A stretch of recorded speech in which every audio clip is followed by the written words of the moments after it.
back. Kanya lang kadali gumawa ng tube blouse, guys. Hi guys, gagawa ulit tayo ngayon. Ang gagawin natin ngayon ay ang tube blouse. Before tayo gumawa, gagawa muna tayo yung basic pattern natin. Madalian na lang ito guys kasi doon tayo mag-focus sa styling natin sa tube blouse.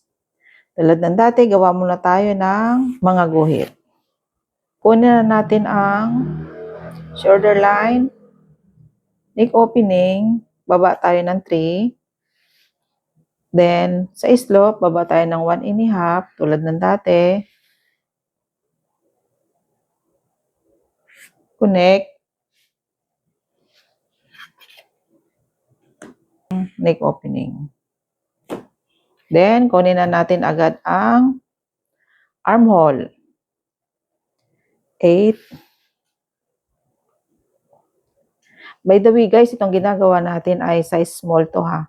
Pero based na rin po sa inyo kung yung gagawin nyo, siyempre sukat nyo naman. Then, kunin na natin ang bust point.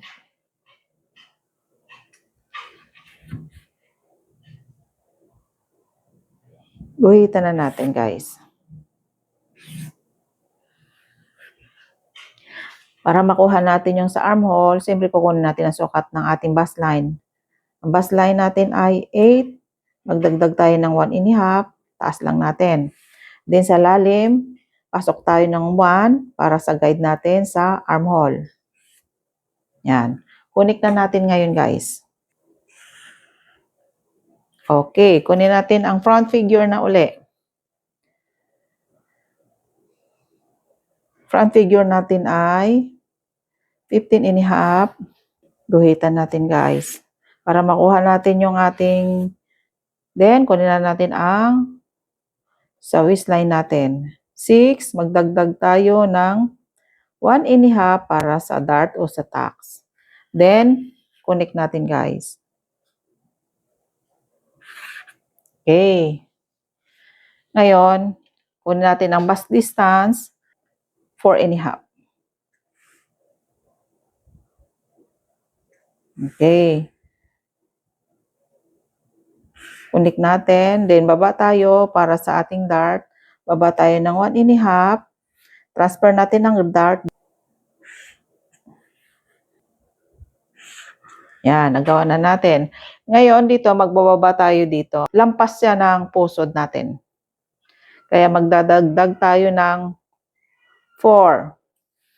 Pababa. Ito yung sa gitna ng ating balakang. Gitna ng balakang at saka ng bewang. Nasa 8. Okay. Connect natin ngayon, guys. Yan. Ngayon, guys, guguntingin natin yung front natin ngayon, guys. Gawin natin ngayon, guys, yung back. Siyempre, gawa uli ng guhit. Magbababa tayo ng 1 inch.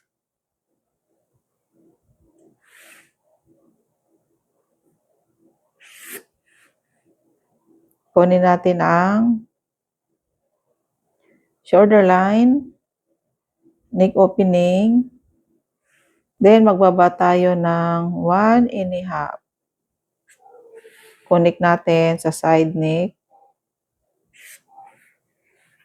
Connect na rin natin yung ating neck opening. Okay. Then, kunin natin ang armhole. Dito tayo, guys, ha. Tulad ng dati dito. Dito tayo, hindi dito. 8. 8.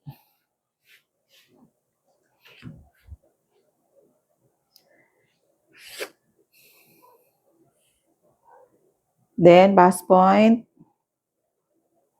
9. Guhitan natin, guys.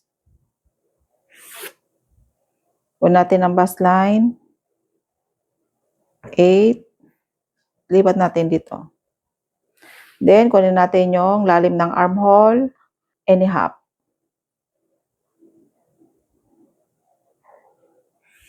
I-connect natin, guys. Okay, connect natin. Yan. Dagdagan na lang natin to guys. Ngayon, kunin natin ang back figure. Dito ulit tayo. Back figure natin ay 15.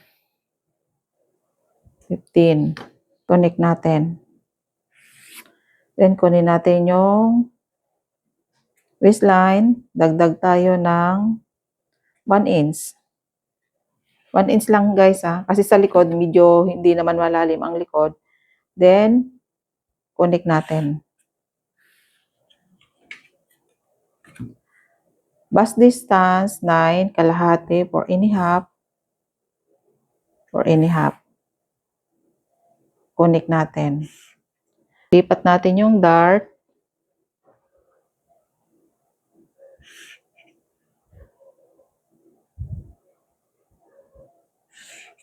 Yan. Tayo ng 4. 4. 4.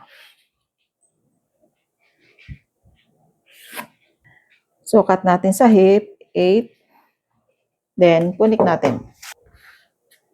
Okay, guntingin natin guys. Okay guys, ito na yung ating back and front. Unahin muna natin yung front. Styling na tayo guys. Kunin muna natin guys ang lalim ng ating dibdib o yung neck natin. Lalim natin ay 5 and a half. Okay na yan, malalim na yan 5 and a half. Then, dito tayo magkoconnect at saka dito. Kailangan ganyan guys ha. Guhitan natin. Lalagyan siya natin ng, i-connect natin dito sa dart.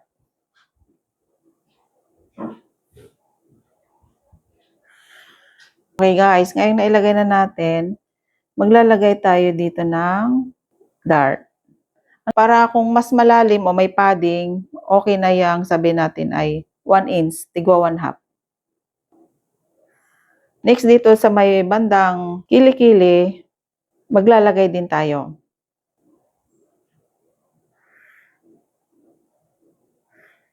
Yan, okay na yan guys. Tapos dito sa baba, continuous na lang natin yan para sa dart.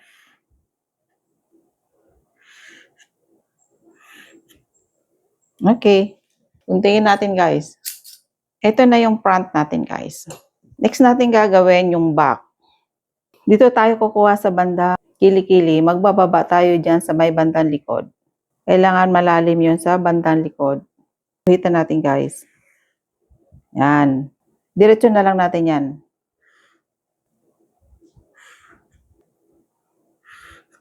Yan. Ganyan lang guys.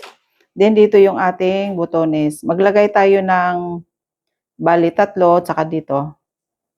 Lagay tayo isa dito. Yan. Dito sa baywang at saka dito. Yan yung sa button natin.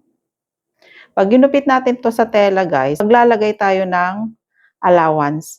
Bawat gilid ng pattern natin. Maglalagay tayo ng 1/2 allowance. Guntingin natin guys. Ito na yung back natin guys. Ito na rin yung ating front and back. Ganyan lang kadali gumawa ng tube blouse guys. Thank you and God bless.